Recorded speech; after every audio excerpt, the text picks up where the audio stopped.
नाशिक जिल्हा मध्यवर्ती सहकारी बँकेच्या मतमोजणीला पोलिसांच्या लाठीचार्ज आणि त्यानंतर आमदार अनिल कदम आणि त्यांचे समर्थकांनी केलेल्या रास्ता रोको आंदोलनानं गालबोट लागलं।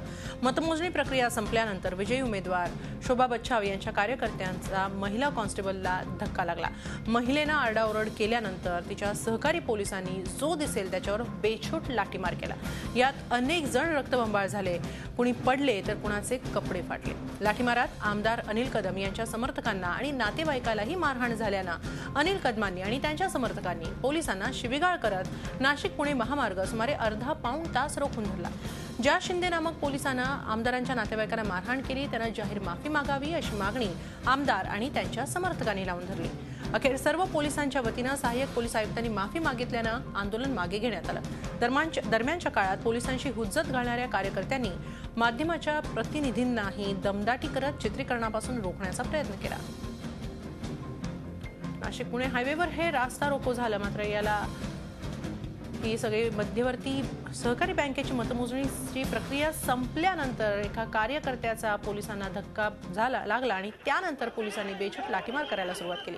त्यानंतर चिडलेल्या आमदार अनिल कदम आणि त्यांच्या समर्थकांनी रास्ता रोको केला। दरम्यान ज्या पोलिसांनी मारहाण केली त्यांना माफी मागावी अशी मागणी करण्यात आली। सहाय्यक आयुक्तांनी त्यानंतर माफी मागितली। आपण याबाबत अधिक माहिती घेऊया आमचे प्रतिनिधी मुकुल कुलकर्णी यांच्याकडून। मुकुल, सध्या काय परिस्थिती आहे? किती वेळ हा सगळा प्रकार सुरू होता? हेमाली, जवळपास अर्धा ते पाऊण तास संपूर्णपणे नाशिक पुणे हा महामार्ग रोखून धरण्यात आलेला होता। आता एवढ्यात जे पोलीस आयुक्त आहेत नाशिक झोन 1 चे त्यांनी माफी मागितलेली आहे, जाहीर माफी मागितली आणि त्याच्यानंतर हे रास्ता रोको आंदोलन हे स्थगित करण्यात आलेलं आहे।